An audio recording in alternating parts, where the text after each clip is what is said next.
네, 이 시간에는 성전의 구조와 의미라는 제목으로 우리가 함께 하나님의 말씀 나누어 보도록 하겠습니다. 여러분, 오늘 지금 본문을 읽으시면 지금까지 본문과 관련된 설교를 들으신 적이 있는지 모르겠어요. 있으신가요? 네, 아마 거의 없으실 겁니다. 여러분이 성경을 읽으면서도 이게 도대체 뭘 얘기하는 걸까? 이게 성경에 왜 써 있을까? 아마 궁금한 마음이 들으셨을 수 있을 것 같아요. 근데다가 이게 도대체 뭐 그 당시의 성전의 모습이 그렇다 치자. 근데 그게 오늘을 사는 우리에게 무슨 의미가 있을까? 이런 생각을 하면은 또 굉장히 막연하게 느껴지기도 합니다. 그래서 이번 기회에 우리 역대하 지금 우리 버팀목 교회에서 함께 읽으면서 이번에는 이 성전의 구조에 대해서 우리가 잠깐 생각을 하면서 그 구조들이 갖고 있는 의미가 뭘까를 한번 생각해 보는 시간이 되었으면 좋겠습니다. 아마 이걸 처음 들으시는 분한테는 굉장히 또 파격적인 메시지가 될 것 같습니다. 자, 일단은 여러분 바로 본문을 보시죠. 3장에 보면은 1절에 이렇게 나와 있습니다. 솔로몬이 예루살렘 모리아 산에 여호와의 전 건축하기를 시작하니. 자, 요 모리아 산이라고 시작이 되고 있지요. 지난주에 설교를 들으신 분은 아마 기억이 나실 수 있을 것 같습니다. 이 모리아 산이 어디였죠? 그 다음 읽어볼까요? 그곳은 그 전에 여호와께서 그의 아버지 다윗에게 나타나신 곳이요 여부스 사람 오르난의 타작 마당에 다윗이 정한 곳이라. 즉 무엇이냐면은 지난주에 우리가 다윗의 인구조사를 통해서 그 하나님께 이 질병이 떠나가기를 바라면서 하나님께서 정하신 곳에 제사를 드렸는데 그곳이 오르난의 타작마당이었고 그곳이 바로 모리아산이었다라는 말씀 드렸죠. 또 이 모리아산은 과거에 아브라함이 자신의 아들 이삭을 제물로 바치려 했던 곳이었다라는 거 여러분 기억하시면 좋을 것 같습니다. 그래서 참 굉장히 이 뭐랄까 성전의 터부터가 의미 있는 장소예요. 그렇죠?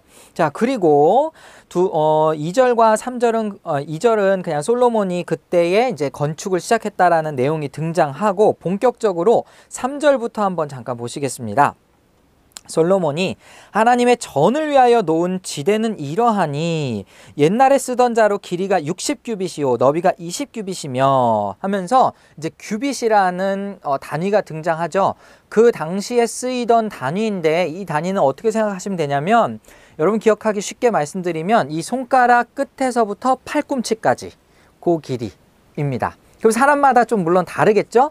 그렇기 때문에 이게 정확한 그 치수로 우리가 이야기하기는 좀 어렵습니다. 다만 한 45cm 정도에서 50cm 정도 되는 길이일 것이다 라고 여러분이 생각을 하시면 되겠습니다.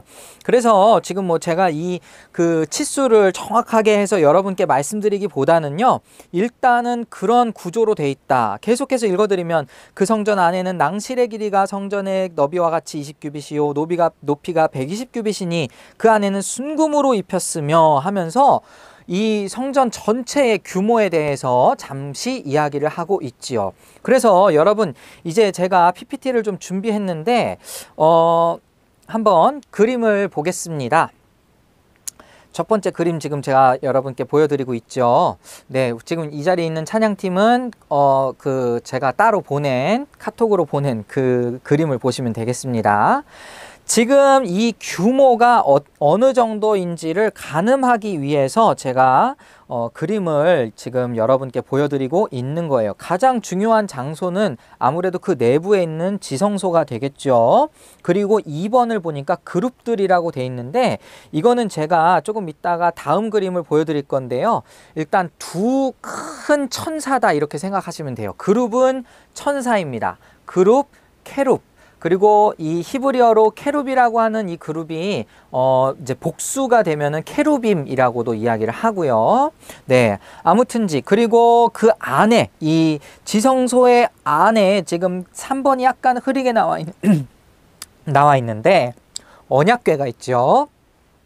그 안에 언약궤가 굉장히 작습니다. 한 한 110cm 그리고 70cm 이 정도 되는 아주 작은 괴예요. 근데 그것에 비교했을 때 성전이 얼마나 큰지 여러분이 상상을 해보시면 될 것 같습니다. 그리고 그 지성소를 연결하는 문과 휘장이 4번에 있고요. 그리고 분향단, 진설병 노인산, 등잔대 뭐 이런 것들이 막 여기 있습니다.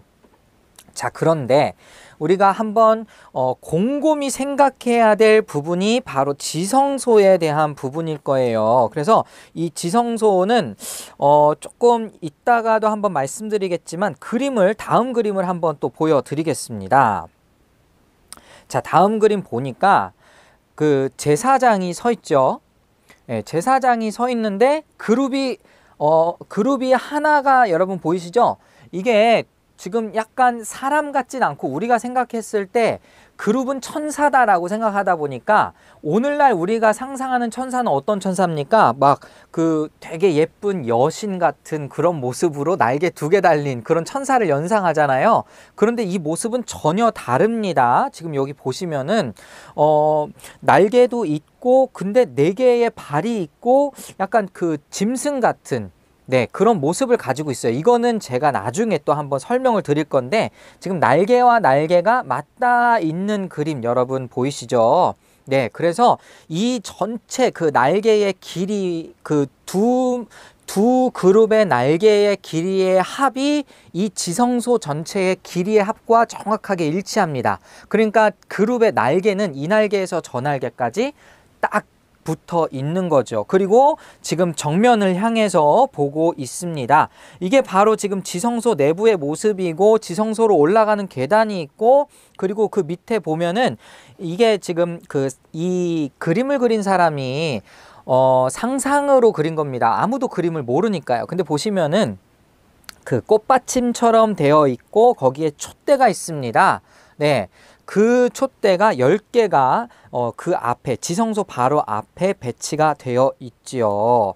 자, 그럼 이제 제가 본격적으로 여러분에게 다시 한번 이제 저를 보시고 생각해 봐야 될 부분들이 있어요. 자, 그러면은 지성소의 이 모습은 옛날에 그 출애굽 시절에 하나님께서 명령하셨던 성막 있잖아요. 텐트를 쳤던 그 성막과 비교했을 때에 어떤 게 일단 가장 큰 차이가 있을까를 생각을 해본다면은 원래 성막을 제작할 당시에는 이 그 언약궤 위에 천사가 서로를 마주보는 그런 형상으로 있었어요. 그런데 지금은 그 언약궤보다 더 훨씬 큰 그룹이 2개가 있다라는 정도로 여러분이 생각하시면 될 것 같습니다. 예전에 있었던 그 성막의 지성소와 비교했을 때 이렇게 큰 2개의 그룹이 생겼는데요.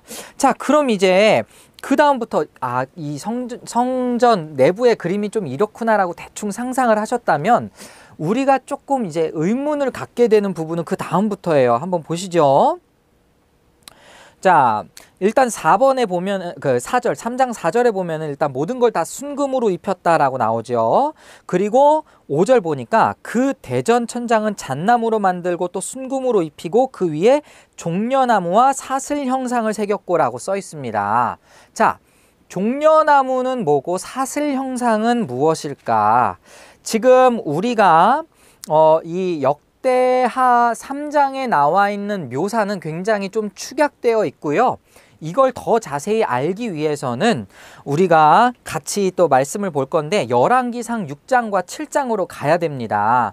근데 자, 이 사슬 모양이다, 종려나무다 이런 것들이 어떻게 묘사가 되어 있는지 한번 보시겠습니다. 동산을 묘사하는 그 성전 내부의 장식들 한번 보시면 열왕기상 6장 18절에는 박과 핀 꽃이 그림이 그려져 있어요. 그리고 종려와 핀 꽃 형상이 있어요. 그리고 두 기둥머리에는 그물 곁으로 돌아가며 각기 석류 200개가 줄을 지었더라라고 써 있는데 여기에 그 기둥은 뭐냐면은 성전의 입구에 들어가는 야긴과 보아스라는 큰 2개의 기둥을 얘기합니다. 거기에 보면은 석류 200개가 줄을 쥐어 있고 그리고 그 두 기둥의 꼭대기에는 보니까 백합화 형상이 또 있다고 합니다.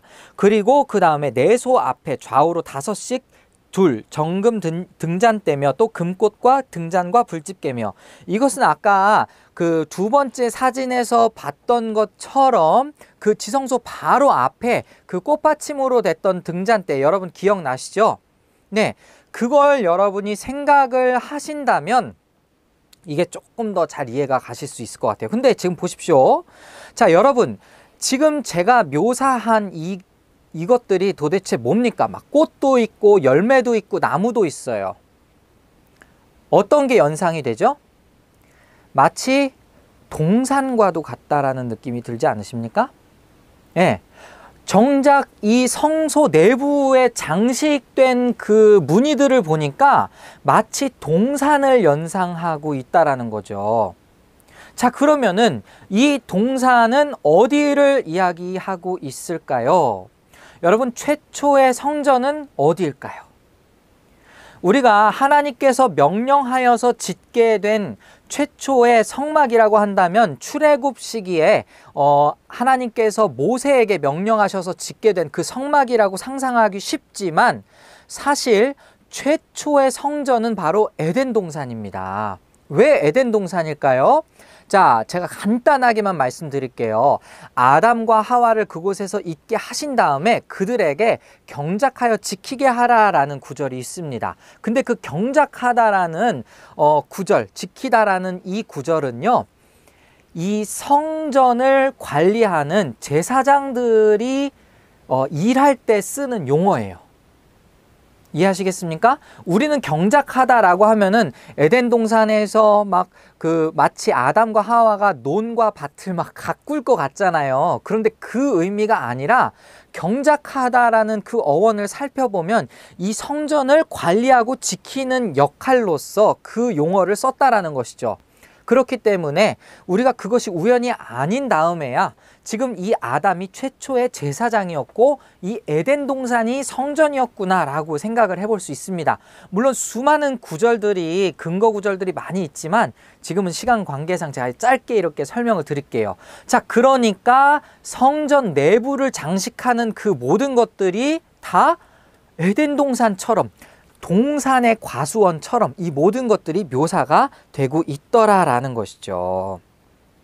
자, 그 다음에 또 신기한 것도 보실까요? 본문의 6절 한번 보시면, 이제 역대하 3장 6절을 보시면, 또 보석으로 성전을 꾸며 화려하게 하였으니 그 금은 바르와임 금이며, 또 금으로 성전과 그 들보와 문지방과 벽과 문짝에 입히고 벽의 그룹들을 아로 새겼더라 라는 말씀이 있습니다.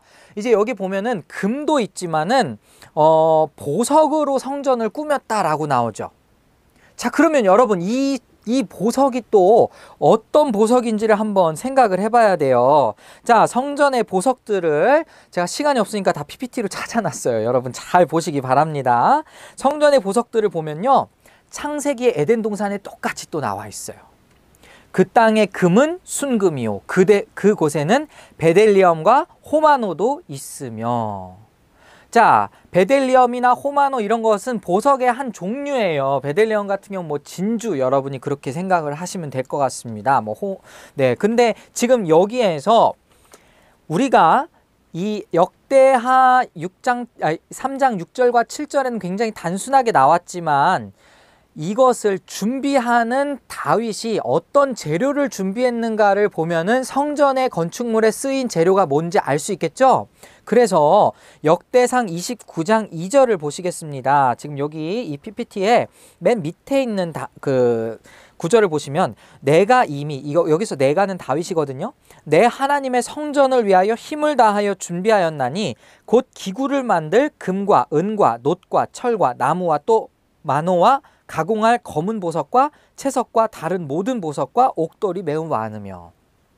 어떻습니까? 수많은 보석들을 사용해서 이 성전을 지었다, 솔로몬이 성전을 건축했다라고 생각을 할 수 있는데, 이 성전을 또 어디에서 발견할 수 있느냐? 지금 그 에덴 동산에 있는 그 보화들, 각종 보물들을 근거로 해서 된 말씀이 지금 제가 찾아놓은 게 또 에스겔서 28장 13절인데, 보십시오. 내가 옛적에 하나님의 동산 에덴에 있어서 각종 보석 곧 홍보석과 황보석과 금강석과 황옥과 홍만호와 창옥과 청보석과 남보석과 홍옥과 황금으로 단장하였으며, 자, 여기 보면은 하나님의 동산 에덴에 있어서라고 나와 있죠. 에덴 동산에 최초에 우리가 찾아왔던 창세기 2장 12절에는 굉장히 단순하게 베델리엄과 호마노도 있으며 금도 있으며 이렇게 나왔지만, 지금 에스겔서 28장 13절을 보면 어때요? 굉장히 많은 보석들이 에덴 동산에 있었음을 알 수 있죠. 그런데 이 재료들을 가지고 뭘 만들었다고요? 성전을 건축할 때 썼다고요.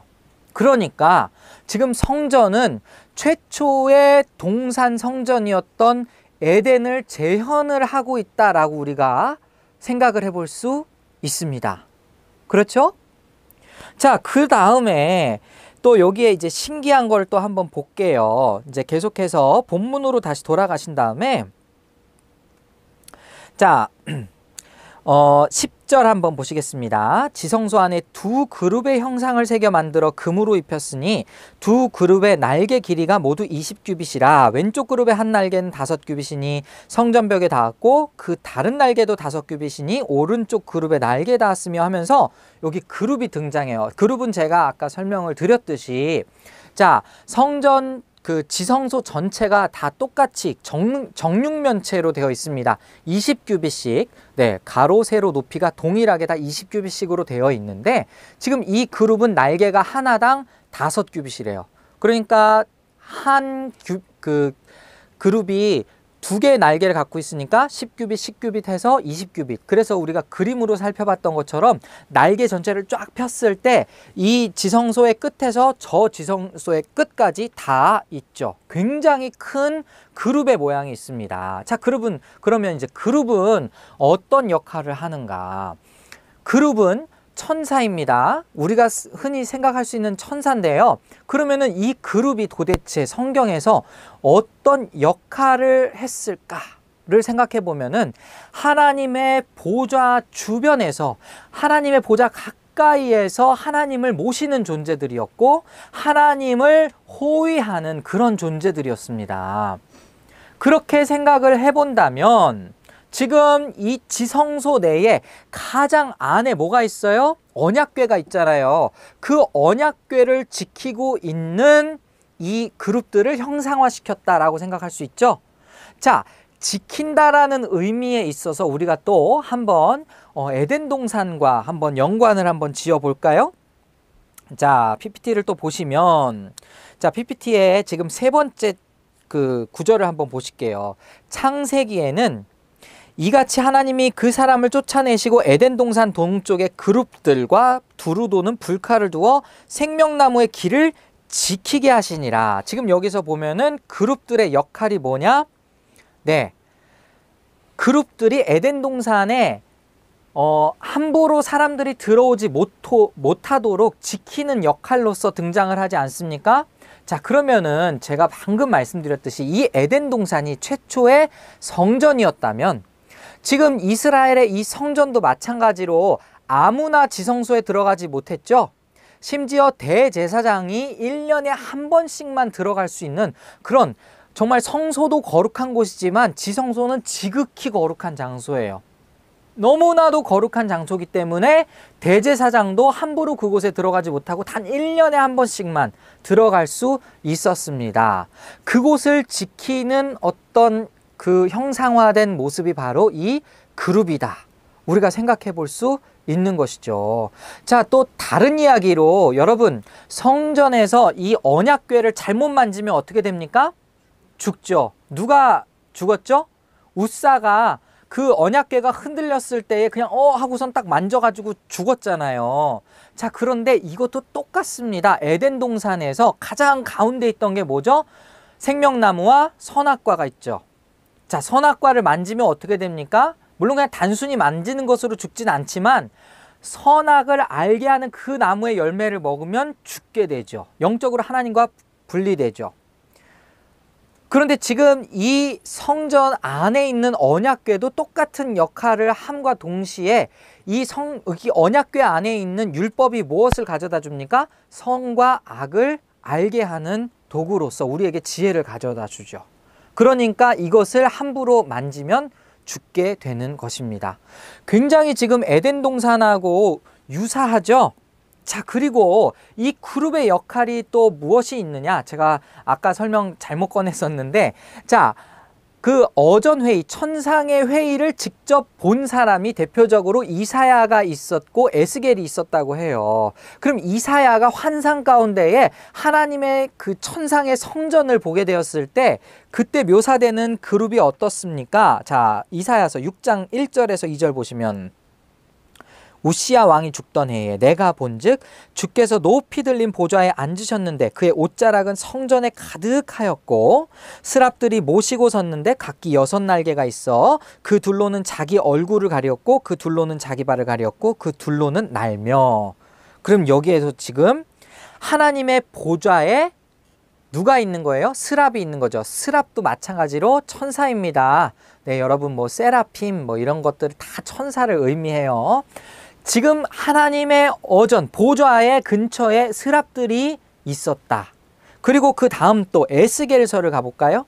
에스겔서 1장 1절을 가시면 30째 해 넷째 달 초닷새에 내가 그발 강가에 사로잡힌 자 중에 있을 때 하늘이 열리며 하나님의 모습이 내게 보이니 하면서 그 천상회의를 또 환상 중에 보게 돼요. 그런데 5절을 보니까 그 속에서 네 생물의 현상이 나타나는데 그들의 모양이 이러하니 그들에게 사람의 형상이 있더라.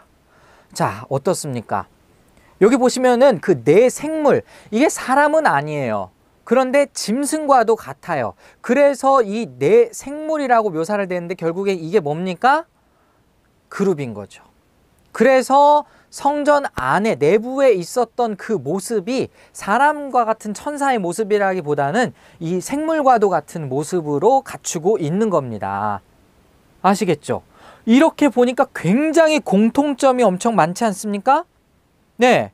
그러니까 지금 성전은요, 그 구조부터 그 모든 재료와 그리고 모든 장식과 이런 것들이 최초의 성전이었던 에덴 동산의 모습을 보이고 있다. 그리고 천상에 있는 실제 하나님의 성전, 하나님의 보좌를 묘사하고 있다. 우린 이렇게 생각할 수 있을 것 같습니다.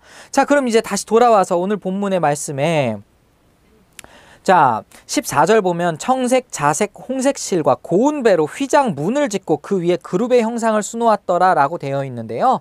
이건 짧게 여러분께 말씀드리면 이런 겁니다. 청색, 자색, 홍색은 물론 이 색깔별로 구분지어서 어떤 의미를 이야기하시는 분들이 계시더라고요. 그런데 이 성전 내부를 꾸미는 하나의 장식으로서 생각하면은 청색과 자색과 홍색은 하늘색을 상징합니다.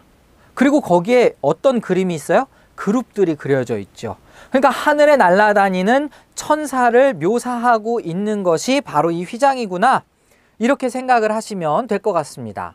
자, 오늘 제가 여러분한테 전해주고 싶은 거는 많은데 내용이 너무 많아서 지금 뭐 PPT로도 짧게 빨리 설명을 해드렸어요. 더 설명드릴 것은 많지만 지금 제 설명을 들으면 여러분 어떻습니까? 지금 성전의 모습이 에덴 동산과 굉장히 흡사하구나. 이렇게 여러분이 느끼실 수 있겠죠? 그러면은 지금 이 성전이 앞으로 어떻게 될 거냐도 굉장히 중요합니다. 여러분, 성전을 짓자마자 어떻게 됐습니까? 솔로몬이 거기에서 봉헌식을 했는데요. 그 봉헌식에서 하나님께서 명령하신 게 있어요. 그게 이제 열왕기상 나중에 9장 시간이 되시면 꼭 보시기 바랍니다. 거기 보시면은, 야, 너 성전 건축 정말 잘했다. 고맙다. 나를 위해 지어줬구나. 이런 식으로 하나님이 응답하시지 않습니다. 오히려 하나님께서 성전이 건축이 완성이 됐을 때 요구하신 것은 변함없이 내 율법을 지켜라였어요.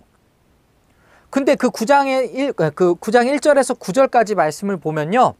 4절과 5절은 긍정적으로 얘기합니다. 네가 만약에 지키면 이렇게 될 것이다 라는 약속을 줘요. 근데 6, 7, 8, 9절, 즉 거의 2배 되는 분량의 말씀에는요. 그러나 네가 이것을 하지 못한다면, 말씀을 지키지 못한다면 나는 너에게서 떠나갈 것이다. 이런 경고의 말씀도 주십니다. 여러분, 성전 건축과 상관없이 우리가 신실하게 살아야 되는 것은 변함이 없어요. 우리가 어떤 무슨 공로로 정말 내가 하나님께 이만큼 했다? 그건 사실 큰 의미가 없습니다. 그럼에도 불구하고 오늘을 내가 신실하게 살아가는 것, 하나님의 말씀을 중심으로 신실하게 살아가는 것이 훨씬 더 중요하다라는 거예요. 그런데 이 성전이 어떻게 됩니까? 결국에 말씀을 지키지 않아서 무너졌죠. 솔로몬 때 말고 그 다음에 분열왕국 되고 나중에 아수르와 바벨론의 포로가 되고 그러면서 성전이 무너지지 않습니까? 그런데요, 이 성전이 나중에 어떻게 될까요? 이 가장 나중의 환상을 요한이 봅니다. 사도 요한이. 어디서요? 요한계시록에서. 자, 근데 이제 요한계시록을 한번 보시겠습니다. 요한계시록에서는요, 새 성전이 묘사되고 있는 구절들이 있어요. 21장 1절을 보면은 또 내가 새 하늘과 새 땅을 보니로 시작합니다. 근데 21장 2절을 보면, 그 다음 구절을 보면은 또 내가 봄에 거룩한 성 새 예루살렘이 하나님께로부터 하늘에서 내려오니 라고 되어 있습니다. 이 구절은요, 지금 새 하늘과 새 땅 따로, 그리고 새 예루살렘 따로, 거룩한 성 따로, 이게 아니에요. 요한이 본 한 가지의 것을 세 가지로 묘사한 겁니다. 요한이 분명히 봤어요. 또 내가 보니 하면서 봤어요. 봤는데 뭘 봤어요? 새 하늘과 새 땅, 거룩한 성, 새 예루살렘. 이게 결국에 다 똑같다라는 거예요. 그런데 여러분, 지성소가 아까 뭐라 그랬죠? 지성소는 정육면체의 구조를 가진다고 했어요. 가로, 세로, 높이 다 20규빗이다.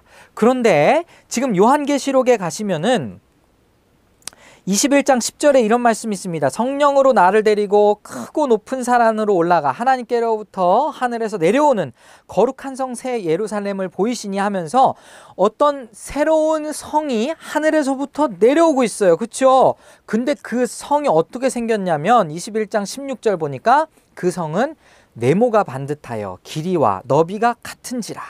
그 갈대자로 성을 측량하니 12,000 스타디온이요 길이와 너비와 높이가 같더라.